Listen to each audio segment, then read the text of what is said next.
देश भर में आज से तीसरे चरण के टीकाकरण की शुरुआत हो चुकी है। आज से 18 साल से ज्यादा की उम्र वालों को टीकाकरण होगा और इसकी शुरुआत हो गई है। लेकिन करीब करीब 1 दर्जन राज्य ऐसे हैं जिन्होंने वैक्सीन की कमी बताते हुए फिलहाल अभियान को रोका है। अभी शुरुआत करने से हाथ खड़े कर दिए हैं।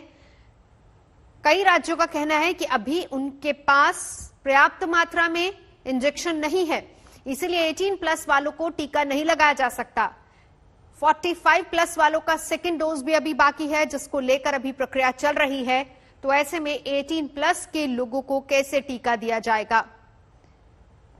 इस बीच दिल्ली, मुंबई की तस्वीरें, चेन्नई की तस्वीरें, अहमदाबाद की तस्वीरें आपको दिखा रहे हैं। तो यूपी में तीसरे चरण के टीकाकरण की शुरुआत हो चुकी है। मुख्यमंत्री योगी आदित्यनाथ ने खुद वैक्सीनेशन सेंटर का दौरा किया और तैयारियों का जायजा लिया। तो तस्वीरें लखनऊ की। यूपी में तमाम उन जगहों पर आज 18+ के टीकाकरण की शुरुआत हुई है जहां पर सबसे ज्यादा कोरोना के मामले हैं, जिसमें लखनऊ सबसे ऊपर है। वाराणसी में भी टीकाकरण की शुरुआत हो चुकी है। लखनऊ में लगातार मामले, क्योंकि उत्तर प्रदेश के कुल जितने मामले आ रहे हैं उसमें सबसे ज्यादा केसेस लखनऊ से सामने आ रहे हैं। वैश्विक महामारी कोरोना को पूरी तरह समाप्त करने के उद्देश्य से 18+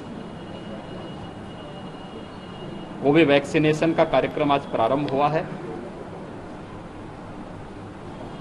उत्तर प्रदेश में 45+ के लिए 2500 केंद्र आज वैक्सीनेशन के इस तीसरे चरण में प्रारंभ हुए हैं, जहां वैक्सीनेशन का कार्यक्रम सफलतापूर्वक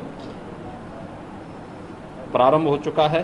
पहले चरण में हम लोग, क्योंकि नया सॉफ्टवेयर इसके लिए बनाया गया है और नए सॉफ्टवेयर के लिए उसके ट्रायल के साथ ही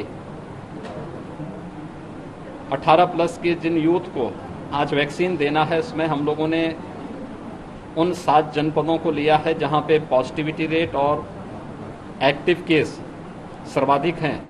जो लोग वैक्सीन ले भी लिए हैं, दोनों डोज ले रहे हैं, ये बचाव का सर्वोत्तम उपाय है। अगर उनमें कहीं इन्फेक्शन आया भी तो माइल्ड रहा है, उन्होंने रिकवरी जल्दी कर दी है।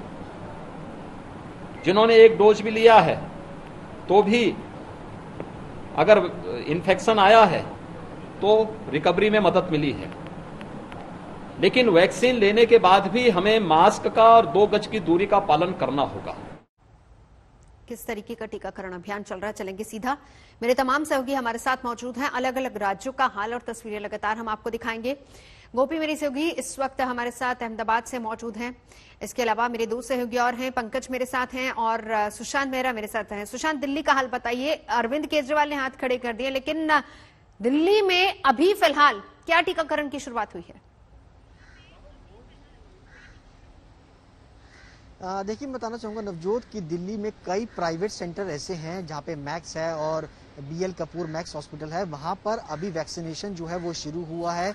कई लोगों का जो रजिस्ट्रेशन, यंगस्टर से जिन्होंने 18 साल से ऊपर की उम्र है, उन्होंने रजिस्ट्रेशन कराया था, उनका वहाँ पर रजिस्ट्रेशन हुआ और उसके बाद उनका वैक्सीनेशन जो है वो फिलहाल किया गया है। इसके अलावा सेंट्रल गवर्नमेंट के एम्प्लॉय जिनकी 27 साल की उम्र है, मैं इस वक्त मौजूद हूँ डिस्पेंसरी में। यहाँ पर भी कई यंगस्टर्स जो हैं जिनकी 18 साल से ऊपर की उम्र है, वो वैक्सीनेशन के लिए यहाँ पर पहुंचे हैं। उनका पहले से रजिस्ट्रेशन था, वो रजिस्ट्रेशन कराने के बाद यहाँ जब पहुंचे उनको वैक्सीनेशन जो है वो मिला। लेकिन बाकी जो तमाम लोग हैं जो प्राइवेट सेक्टर्स में काम करते हैं या कॉलेजेस में पढ़ रहे हैं, वो अगर वैक्सीनेशन के लिए आ रहे हैं तो उनको अभी फिलहाल इंतजार जो है वो करना पड़ेगा, क्योंकि 3 मई तक उम्मीद है सरकार को कि जो 67 लाख के आसपास डोजेज जो कोविड शील्ड की और 67 लाख के आसपास कोवैक्सीन का जो ऑर्डर दिल्ली सरकार की तरफ से दिया गया है वो जल्द ही दिल्ली के अंदर पहुंचेगा। और उसके बाद वैक्सीनेशन की जो तैयारियां लगातार सरकार पिछले काफी वक्त से कर रही है, लगातार मुख्यमंत्री की तरफ से अपील भी की जा रही है कि लोग तभी वैक्सीनेशन के लिए निकलवाएं, घर से बाहर निकलें जब वैक्सीनेशन का पूरी तरह से आपके पास रजिस्ट्रेशन हो। जी। जल्दबाजी में पैनिक करने की जरूरत नहीं है कि कई जगहों पर हमने जिस तरीके से देखा कि लोग बड़ी बड़ी लंबी लंबी लाइन लगा रहे हैं, सोशल डिस्टेंसिंग का पालन नहीं हो पा रहा है, वहां पर कोविड का खतरा जो है वो और बढ़ सकता है। ऐसे में जरूरत है कि लोग जो है वो संभल करके बाहर निकले, रजिस्ट्रेशन हो उसके बाद ही बाहर निकले। इसीलिए सूचित लगातार पहले से ही किया जा रहा है लोगों को। चेन्नई से अक्षा भी मेरे साथ है। पंकज, मैं आपके पास लौटूंगी, मुंबई का हाल हम जानेंगे आपसे, लेकिन पहले अक्षा, वहां पर क्या तस्वीर है? नवजोत, हम देख रहे हैं कि तमिलनाडु सेक्रेटरी जे राधाकृष्णन ने बताया कि तमिलनाडु टॉक्स नहीं कि इसकी वजह से 44 लोग हैं उनको वैक्सीनेट करने में ज्यादा मुश्किलें, सिर्फ रजिस्ट्रेशन के बाद ही उन लोगों करने का सोच है कि एक हॉस्पिटल है चेन्नई में जहां पे हम देख रहे हैं कि वैक्सीनेशन 18 ग्रुप के लिए हो रहा है, वो है अपोलो हॉस्पिटल, और हम वहां पे हैं अभी, और हम यहाँ पे देख सकते हैं कि लोग जो 44 से कम है वो भी यहाँ पे। अक्षय, मैं लौटती हूँ आपके पास। इससे पहले जरा मुंबई का हाल देख लेते हैं। पंकज, प्रायोरिटी किन लोगों को दी जा रही है? नवजोत, देखिए 18 प्लस यानी 18 से 44 इयर्स बताया गया है, जो जिनका आज वैक्सीनेशन होने वाला है। 200 लोग जिन्होंने रजिस्ट्रेशन किया है और जिनको स्लॉट्स मिले हैं, सिर्फ उनको ही आज वैक्सीन दी जाएगी। बीकेसी जम्मू वैक्सीनेशन सेंटर में हम मौजूद हैं। 1 घंटे से अब कम का समय है। 1 बजे वैक्सीनेशन शुरू होगा, शाम के 6 बजे तक चलेगा। तैयारियां यहां पर पुरजोर तरीके से चल रही हैं। यह भी बताया गया है थोड़ी देर में मुंबई की मेयर किशोरी पेडनेकर यहां पर आएंगी जब पहली वैक्सीन दी जाएगी। लेकिन मुंबई वासियों को एक बार फिर से बता देना चाहते हैं कि बीएमसी ने भी, राज्य सरकार ने भी बार बार अपील करी है कि जो 5 वैक्सीनेशन सेंटर्स हैं उसके सामने लोग क्राउड अराउंड ना करें, लाइन बना के खड़े ना हो। सिर्फ वही लोग जिन्होंने रजिस्ट्रेशन कराया है और जिनको टाइम स्लॉट दिया है, सिर्फ उन्हीं लोगों को आज वैक्सीन दी जाएगी। 45 इयर्स प्लस का जो अलग वर्ग है, जिनका वैक्सीनेशन फिलहाल मुंबई में ऑन होल्ड रखा गया है, उनको भी आने की जरूरत नहीं है। आज सिर्फ और सिर्फ 18 से 44 इयर्स के बीच में जिन्होंने रजिस्ट्रेशन कराया है और जिनको स्लॉट मिला है, सिर्फ उनको ही वैक्सीन दी जाएगी। बिल्कुल, ये बहुत अच्छे तरीके से पंकज ने ये चीज क्लियर की है। वैसे दिल्ली में या फिर तमाम उन जगहों पर जहां पर आज 18 प्लस वालों का वैक्सीनेशन हो रहा है, वहां पर पहले इस बात को क्लियर किया जा रहा है कि वॉक इन वालों को वैक्सीन नहीं लगेगा, इसलिए रजिस्ट्रेशन जरूरी है। उसके बाद अपने नंबर का इंतजार कीजिए, जब आएगा तभी आप वैक्सीनेशन सेंटर पर पहुंचिए जहां आपका नंबर है। अनीशा मेरी सहयोगी जानकारी दे रही है। 18 साल से ऊपर सबके लिए वैक्सीन का प्रोग्राम आज से शुरू हो चुका है, लेकिन यहाँ पर लोगों की माने तो ज्यादातर जो 18 से 44 साल के बीच के लोग हैं कह रहे हैं कि उनको कोविन ऐप या आरोग्य सेतु ऐप पर रजिस्टर करके अपॉइंटमेंट की तारीख नहीं मिल रही है। बहुत सारे लोग यहाँ पर जिन्होंने रजिस्टर कर लिया है लेकिन तारीख नहीं मिली है, अपॉइंटमेंट नहीं मिली है, इस उम्मीद में आ गए हैं कि क्योंकि ये max hospital Noida private hospital है, 900 रुपए पर इंजेक्शन पर यहाँ पर कोविशील्ड लगाई जा रही है, हो सकता है यहाँ पर कोई अपॉइंटमेंट मिल जाए। हालांकि हॉस्पिटल के स्टाफ यही कह रहे हैं कि जिसके पास रजिस्ट्रेशन नहीं है, जिसके पास अपॉइंटमेंट नहीं है, फिलहाल उनको वैक्सीन नहीं मिल सकती। कोशिश लगातार जारी है कि जो रजिस्टर हो चुका है ऐप पर, उनकी अगर बुकिंग यहाँ पर खुल जाए कोविन ऐप के जरिए। हालांकि लोग ये भी सवाल उठा रहे हैं कि 900 रुपए पर इंजेक्शन ज्यादा महंगा है, लेकिन कोरोना से डर इतना है, चिंता इतनी है कि सरकारी हॉस्पिटल्स में वैक्सीन खुलने का इंतजार लोग नहीं करना चाहते। जिसके पास पैसा है वो 900 रुपए पर इंजेक्शन देकर भी लगवाने के लिए तैयार है, कोरोना से बचने के लिए। कैमरामैन परविंदर के साथ अनीशा माथुर, नोएडा, आज तक। केंद्र सरकार ने ऐलान किया था कि 1 मई से टीकाकरण उत्सव मनाया जाएगा। 18 साल से ज्यादा उम्र के लोगों को भी अब वैक्सीन दी जाएगी। आज 1 मई है, वैक्सीनेशन ड्राइव का दिन है, लेकिन दिल्ली के मुख्यमंत्री अरविंद केजरीवाल का कहना है कि अभी उनके पास सफिशिएंट मात्रा में वैक्सीन नहीं है। लोग घरों से बाहर न निकले, लाइन न लगाएं। अरविंद केजरीवाल का कहना है कि कहीं ऐसा न हो कि जो सोशल डिस्टेंसिंग के नियम हैं वो फॉलो न हो पाए, लॉ एंड ऑर्डर की सिचुएशन न खराब हो, इसलिए आप घर से बाहर निकलकर जो लाइन है उसमें न लगे। हालांकि अरविंद केजरीवाल का कहना है कि उन्होंने पूरी प्लानिंग कर ली है, सभी को वैक्सीन दिया जाएगा, लेकिन सवाल ये है कि आखिर वैक्सीन कब दिया जाएगा। दिल्ली की बात करें तो यहाँ पर रोजाना लाखों की संख्या में कोरोना पॉजिटिव के केस आ रहे हैं, रिकॉर्ड तोड़ मौतें हो रही हैं। ऐसे में दिल्ली वालों को और कितना इंतजार करना पड़ेगा वैक्सीनेशन ड्राइव के लिए, ये अपने आप में एक बड़ा सवाल है। कैमरामैन रविकांत टावर के साथ अरविंद ओझा, दिल्ली आज तक। आज से थर्ड फेज का वैक्सीनेशन की शुरुआत हो चुकी है, लेकिन कई राज्य ऐसे हैं जिनमें राजधानी दिल्ली भी शामिल है, जहां पर वैक्सीनेशन की किल्लत के चलते थर्ड फेज 2 दिन बाद जो है वो शुरू होगा। यानी 18 प्लस से जितने भी उम्र के जो लोग हैं उनका वैक्सीनेशन अब 3 मई के बाद होगा, क्योंकि वैक्सीनेशन की दिल्ली में भी क्राइसिस जो है वो बने हुए हैं, जिसको लेकर के दिल्ली के मुख्यमंत्री अरविंद केजरीवाल की तरफ से कल प्रेस कॉन्फ्रेंस करके कहा गया कि दिल्ली में वैक्सीनेशन की किल्लत है और अगले 2 से 3 दिन के अंदर वैक्सीनेशन की कई सारी डोज जो है वो दिल्ली के अंदर पहुंचेंगी। और ऐसे में तमाम जो लोग हैं वो यहाँ पर मौजूद हैं, ये वो लोग हैं जिनका वैक्सीनेशन पहले हो चुका है और वो अपनी सेकंड डोज को जो है वो लेने के लिए आए हैं। इसके साथ साथ कई यंगस्टर्स भी जो है वो यहाँ पर पहुंचे थे। किस लिए पहुंचे थे आप, और क्या वैक्सीनेशन के लिए या फिर? हाँ जी, मैं वैक्सीनेशन के लिए आया था, बट अब बोला गया है कि 2 दिन बाद। मेरी प्लस 25 एज है, ठीक है। मैं वैक्सीनेशन के लिए आया था, मगर यहाँ पे बोला गया कि 2 दिन बाद वैक्सीनेशन होगा। तो मेरी दादी और मेरी मम्मा को लगवाने लाया हूँ, तो उनके साथ साथ मैंने सोचा मैं भी लगवा लेता हूँ, मगर बोला गया है कि 2 दिन बाद लगेगा। जिस तरीके से फैल रहा है उसको चलते लगता है कि अब वैक्सीनेशन अब जरूरत हो गई। सर बहुत इम्पोर्टेंट है, अगर ये नहीं लगा तो आप समझ लो कुछ नहीं हो पाएगा। इसके लिए मैं अपनी मेरी दादी भी हैं, 70 प्लस हो चुकी हैं, उनको ही लगवाने लाया था मैं। तो मेरी मम्मा को मैंने बोला आप भी लगवाओ, क्योंकि वो भी 45 प्लस हैं, तो उनको भी जरूरी है। तो मैंने भी सोचा लगा, मैंने देखा था कि 1 तारीख से 18 प्लस का लगेगा, तो मैं आया था तो 18 प्लस का भी बोला गया कि 2 दिन बाद 3 तारीख से लगेगा, क्योंकि वैक्सीनेशन की शॉर्टेज है। दिल्ली का हाल हमने आपको दिखाया। अहमदाबाद और लखनऊ में कैसी स्थिति है, देखिए जरा।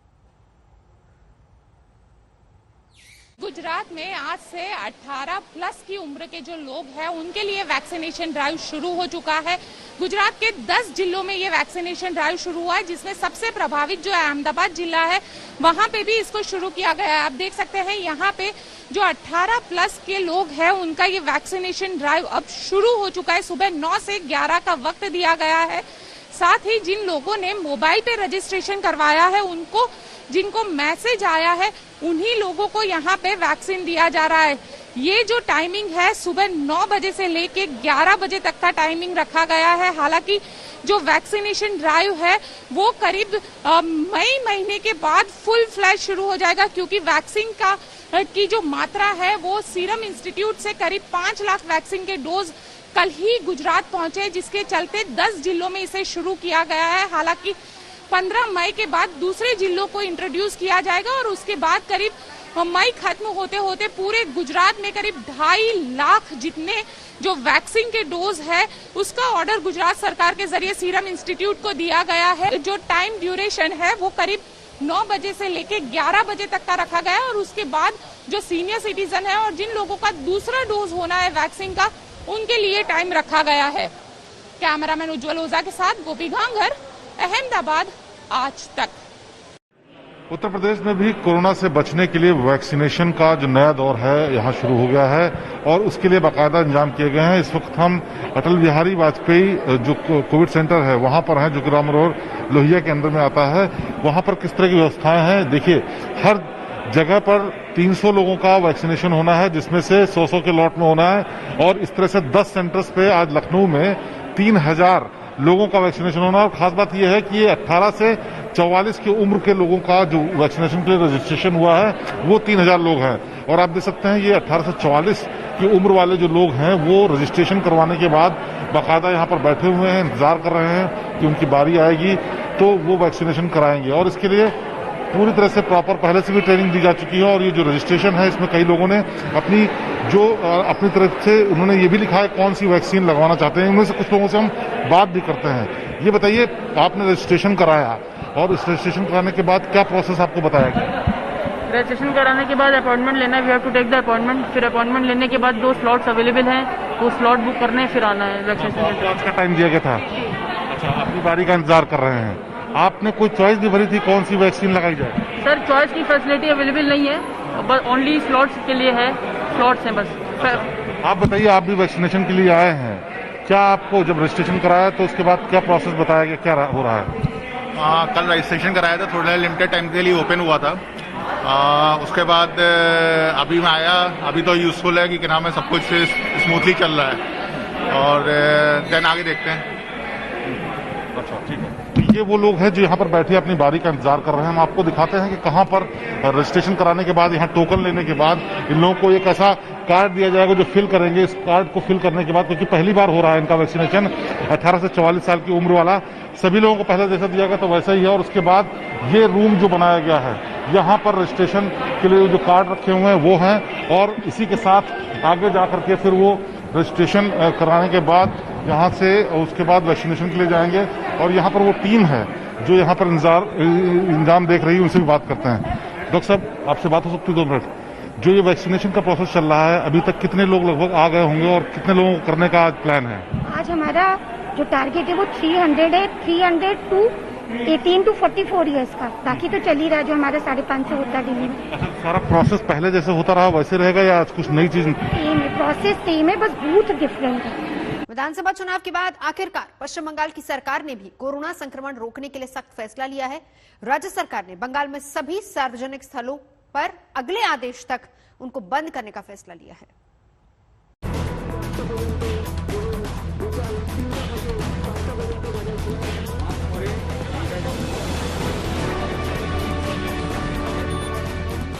चुनावी नतीजों से ठीक पहले पश्चिम बंगाल में आंशिक बंदी ने दस्तक दे दी है।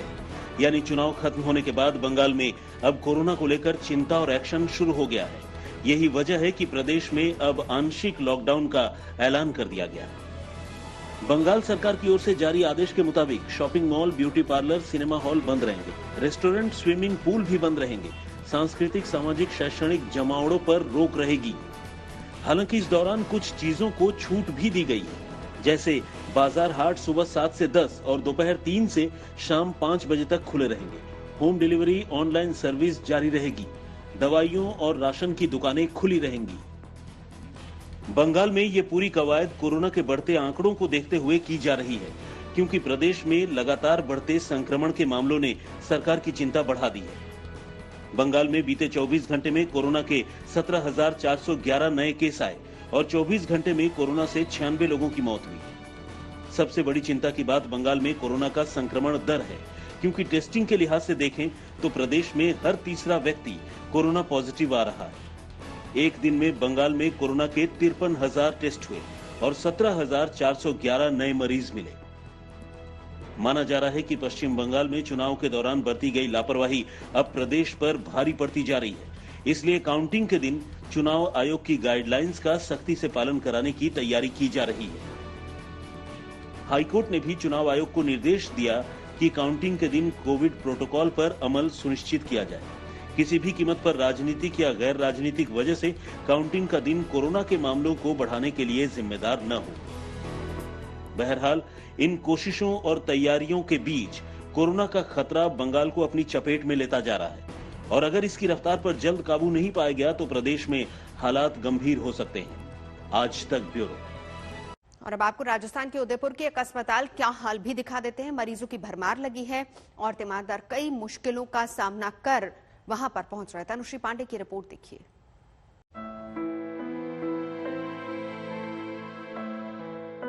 उदयपुर के इस अस्पताल में आपको पूरे हिंदुस्तान का दर्द दिख जाएगा।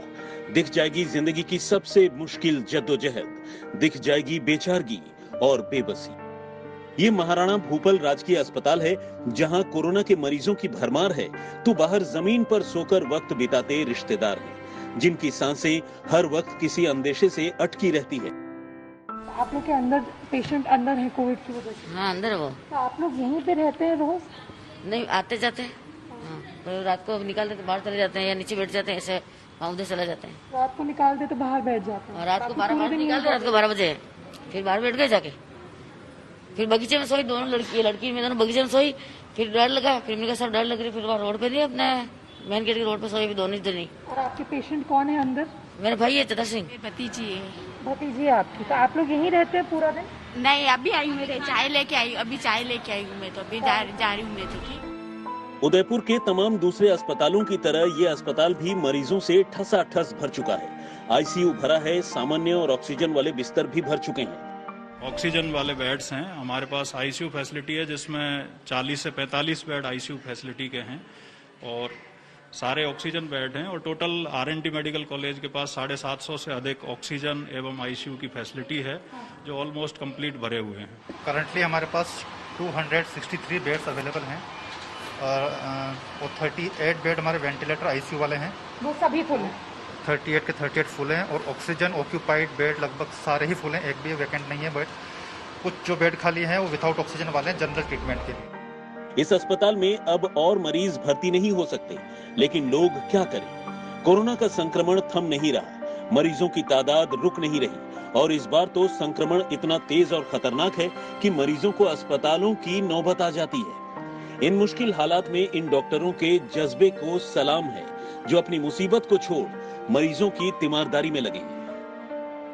यही है कि हम लोग मम्मी को भी ध्यान देना है मुझे और यहाँ के पूरे पेशेंट्स को भी ध्यान देना है।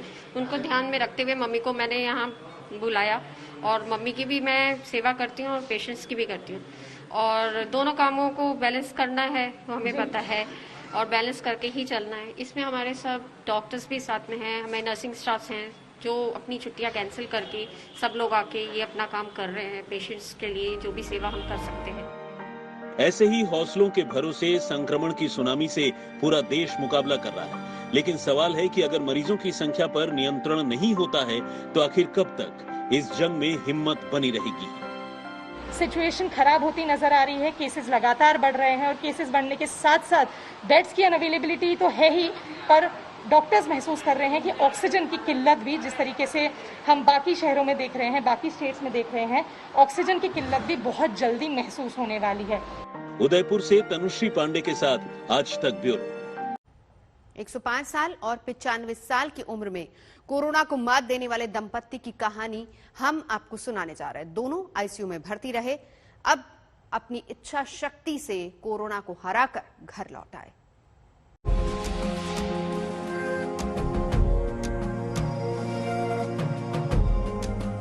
एक 105 साल के धेनु चौहान और उनकी 95 साल की पत्नी मोटाबाई कोरोना से जंग जीतकर दूसरे लोगों के लिए मिसाल बन गए हैं। दोनों को कोरोना हुआ, आईसीयू में 9 दिन गुजारे। पड़ोसी कह रहे थे कि कोरोना जैसी बीमारी और ये उम्र कैसे लड़ेंगे, पर ये दंपत्ति अपनी विल पावर से कोरोना को मात देकर घर लौट आए हैं। लातूर के कटगांव के रहने वाले ये बुजुर्ग दंपत्ति कोरोना मरीजों के लिए प्रेरणा है। आता जरा बरं वाटायलंय, तरी उठा येत नाही, बसा येत नाही। रोग लई खतरनाक रोग आहे, बीमारी होती असले गड्डे उठत होते, गड्ड्यातून बी आलो मी ठेवू। मी लोकांचं न ऐकता, लोकांना न घाबरवता, घरच्यांना धीर दिला मोठ्या भावांना, माझ्या घरच्या सगळ्या कुटुंबाला की आपण घाबरून जायचं नाही, आपण शेवटच्या क्षणापर्यंत ह्यांची ट्रीटमेंट आपण सिव्हिलमध्ये घेऊ, असं मी सगळ्यांना कुटुंबाला धीर दिला आणि मी स्वतःहून दवाखान्यात घेऊन गेलो। लातूर के सरकारी कॉलेज में चौहान दंपत्ति का इलाज हुआ। 15/25 का सीटी स्कोर उनकी उम्र को देखते हुए चिंता का विषय था। दोनों ऑक्सीजन सपोर्ट पर रहे। रेमडेसिविर की भी 5 डोज लगी। पॉझिटिव्ह निघाल्यानंतर मग सिव्हिल हॉस्पिटलला ऍडमिट केलो आणि ऍडमिट केल्यानंतर तिथं 8-10 दिवस राहिलो मी। 8-10 दिवस त्यांना ते सगळी ट्रीटमेंट तिथले सगळे अधिकारी व्यवस्थितपणे ही केले आणि त्याच्यातून बरे झाले। धेनु चौहान पेशे से किसान हैं और 105 साल की उम्र में भी एक्टिव लाइफ जीते हैं। अकालग्रस्त माने जाने वाले अपने इलाके में इन्होंने जल संरक्षण के लिए काफी काम किया है। गांव में कुआं और स्कूल बनाने के लिए जमीन दान की। गांव के लोग कहते हैं कि धेनु और मोटाबाई के अच्छे कामों से मिली दुआएं कोरोना को हराने में उनके काम आई। लातूर से रविंद्र धनोरकर के साथ आज तक ब्यूरो।